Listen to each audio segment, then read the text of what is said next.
Good morning mga Lods, tayo ay makinig ng misa mga Lods.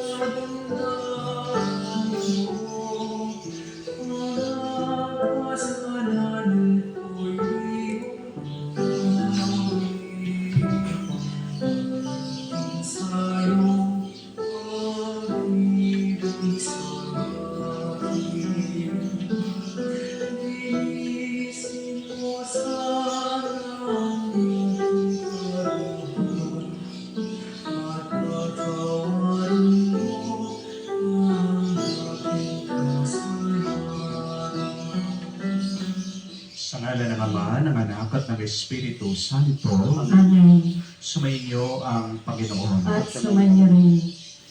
Mga kapatid, tayo ay inaanyayahan ng Diyos na magsakripisyo. Pero ito'y isang paanyaya, hindi lang para pahirapan ang ating sarili. Sa pagpapakasakit natin, sa pagbitaw, sa paghahanap ng sarap, pinapaalala natin sa ating kaluluwa na walang ibang magbibigay ng ginhawa, ng kabutihan sa atin kung hindi ang Diyos. Sa napakaraming beses na kung saan sa ating paningin, sa ating pag-iisip, ang pinakamahalaga dito sa mundo ay ang magkaroon lang ng sarap at ginhawa. Nakalimutan natin na sa susunod na buhay ay magpasawalang hanggan. Hindi tayo makakarating sa karya ng Diyos kung tayo ay nakakapit dito sa mundong ito. Kaya nga, sa pamagitan ng pagdarasal at pag-aayuno, dinidisiplina natin ang ating katawan sa katotohanan na ito. Hindi lang ito ang ating buhay. May iba pang buhay at ito ay buhay na nagtatagal. Sa napakaraming beses na kung saan pinagpalit natin ang ating relasyon sa Diyos sa mga bagay na lumilipas dito sa mundo. Hilingin natin muli ang kanyang awat pagpapatawad para tayo muli makitang karapat-dapat makatanggap sa mga banal na misteryo. Hinaamin ko Sa makapangyarihang Diyos at sa inyo mga kapatid, na lubha akong nagkasala sa isip, sa salita at sa gawa at sa aking pagkukulang.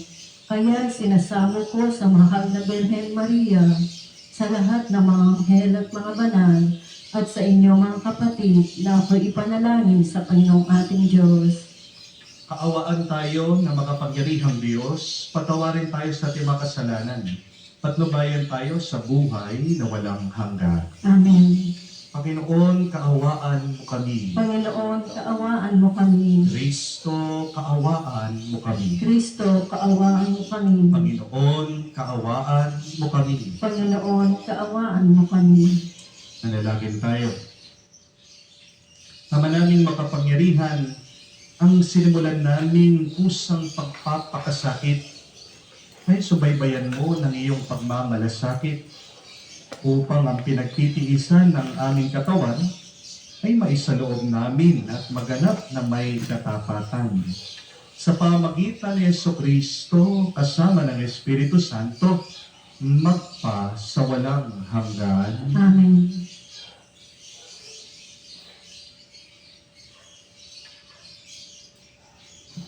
Pagbasa mula sa aklat ni Propeta Isayas. Ito ang sinasabi ng Panginoon. Ikaw ay sumigaw ng ubos lakas. Ang sala ng bayan ko sa kanila'y ihayag.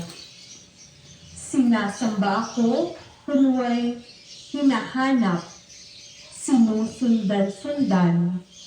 Parang natutuwang ang kalooban ko'y kanilang malaman. Ibig palabasin na ang gawain nila ay matuwid at di lumilihis sa mga tuntunin aking ibinigay. Waring natutuwang sa aking sumamba at ang hinihingi hatol na matuwid. Ang tanong ng mga tao, bakit ang pag-aayuno natin di pansin ng Panginoon?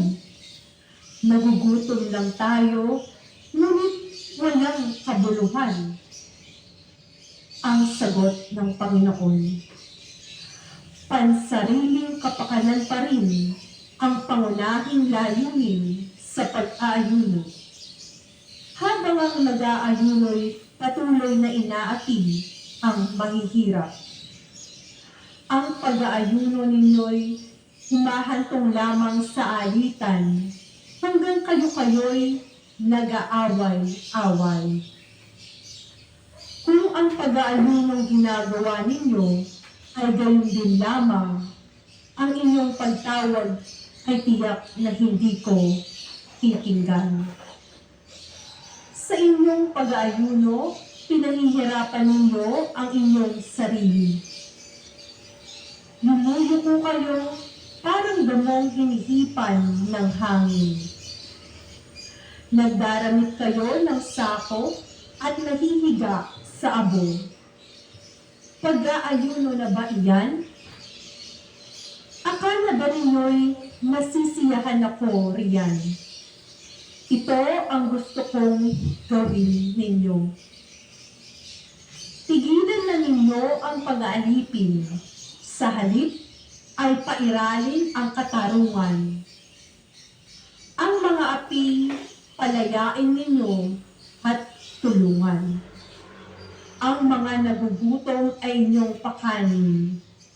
Patuloyin sa inyong tahanan ang walang tirahan. Yaong mga tao na halos hubad ang inyong karamtan. Ang inyong pagtulong sa mga kasama ay huwag tatalikdan. At kung magkagayon, matutulad kayo sa bukhang liwayway. Hindi maglalaot, gagaling ang inyong sugat sa katawan. Ako'y laging sa inyo, ililigtas kayo at iingatan kahit saang lugar. Sa araw na iyon, diringgin ng Panginoon ang dalangin ninyo. Pag kayo'y tumawag, ako'y tutugon agad.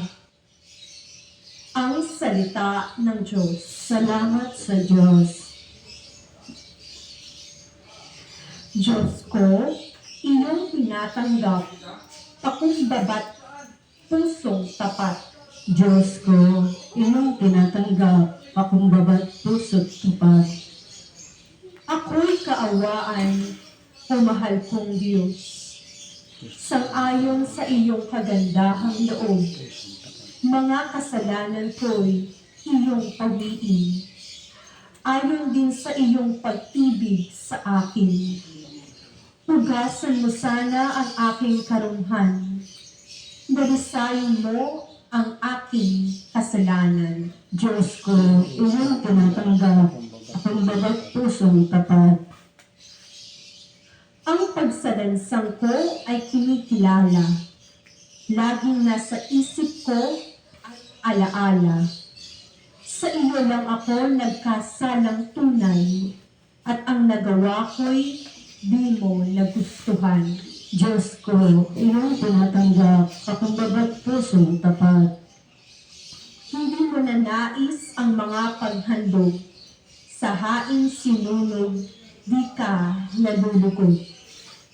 Ang handog ko, o Diyos na karapat-dapat, ay ang pakumbabat, pusong mapagtapat. Diyos ko, iyong tinatanggap, pakumbabat pusong tapat.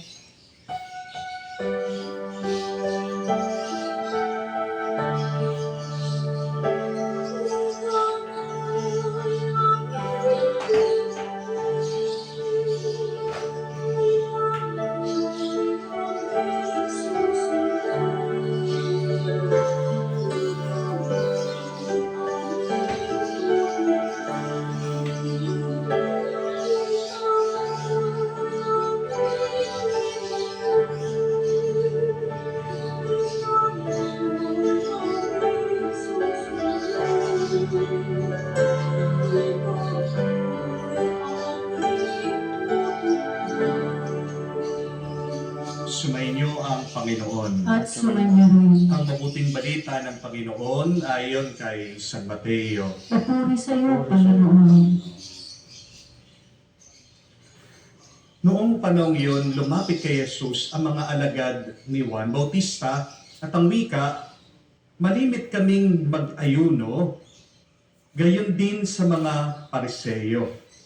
Bakit po hindi nag-aayuno ang inyong mga alagad?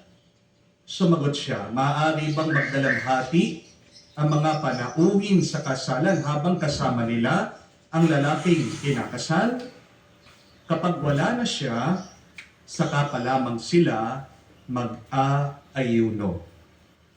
Mga kapatid, ang mabuting balita ng ating Panginoon. Pinupuri ka namin, Panginoong Heso Kristo.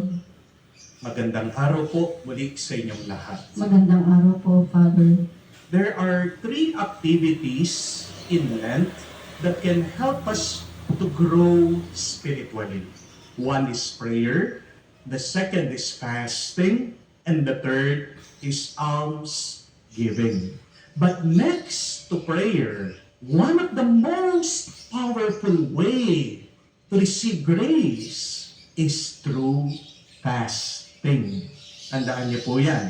Pagkatapos ng pagdarasal, ang pag-aayuno ang pinakamabisang paraan para ikaw ay makatanggap ng pagpapala at bendisyon galing sa Diyos.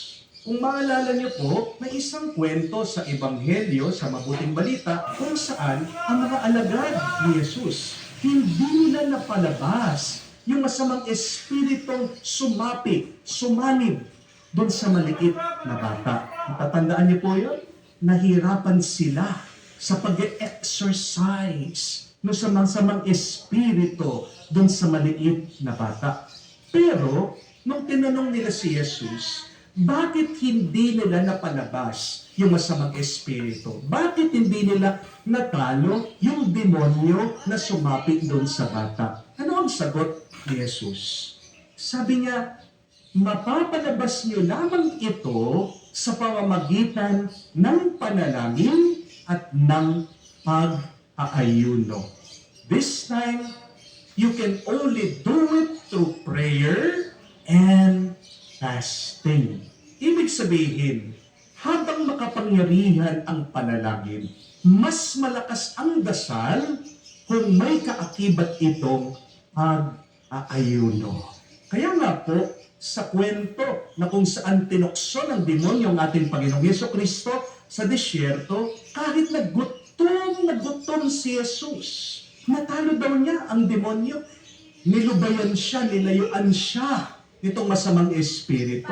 Dahil kahit na mahina ang kanyang katawan, malakas naman ang kanyang kaluluwa. Ito ay sa pamamagitan ng pagdarasal at ng pag-aayuno. Kaya nga po, kulang kung tayo ay nagdarasal lang.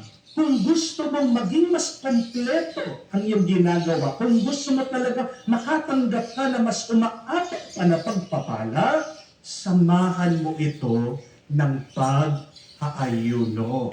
Do not only pray, but partner it with fasting. Ngayon, kung meron palang halaga at kapangyarihan ang pag-aayuno, bakit hindi natin ito madalas na ginagawa? Why do we not fast often if there is power in this spiritual activity? Ang unang dahilan po niyan, bakit hindi tayo madalas na nag-aayuno, ay dahil mahilig tayong kumain. Di po ba? Sa totoo lang, ayon po sa mga doktor, para maging malusog ang ating katawan, kumain ka lang kapag gutom ka. That should be the rule of thumb. For a healthy living, eat only when you are hungry. Pero, ang malungkot na kwento, ginawa po nating ugali ang pagkain. Ginawa nating libangan ang palaging kumakain.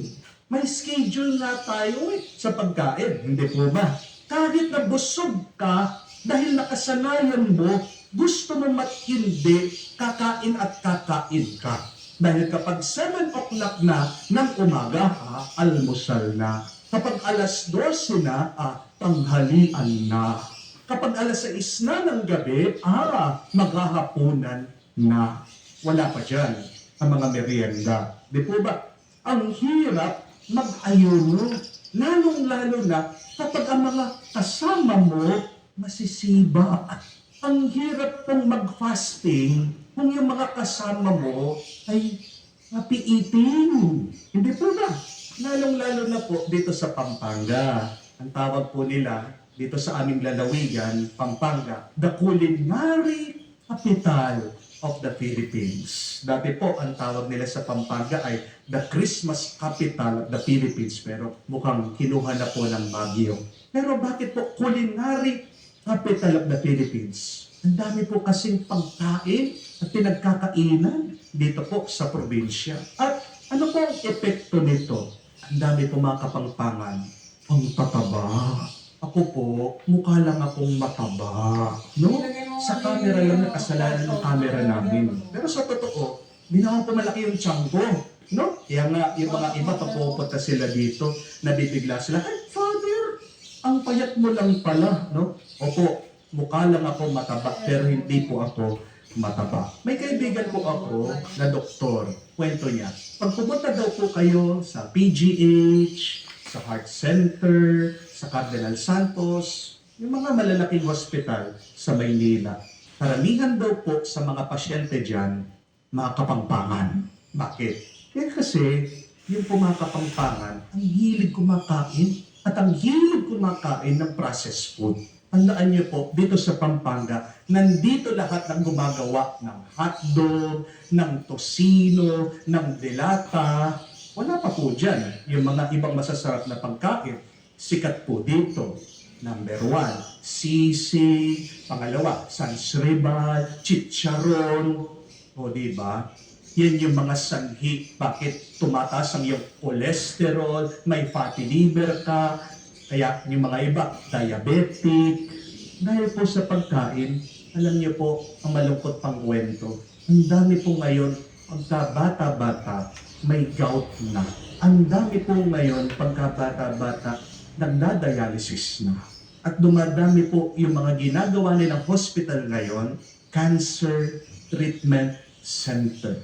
Dahil kwento din po ng mga kakilala kong doktor, baby pa lang, may cancer na. Hindi lang po sa genetics, pero number 1 po na factor, sanhi, ay yung ating kinakain. Amen? Maganda po ang fasting kasi nakakatulong yan sa iyong kalusugan ng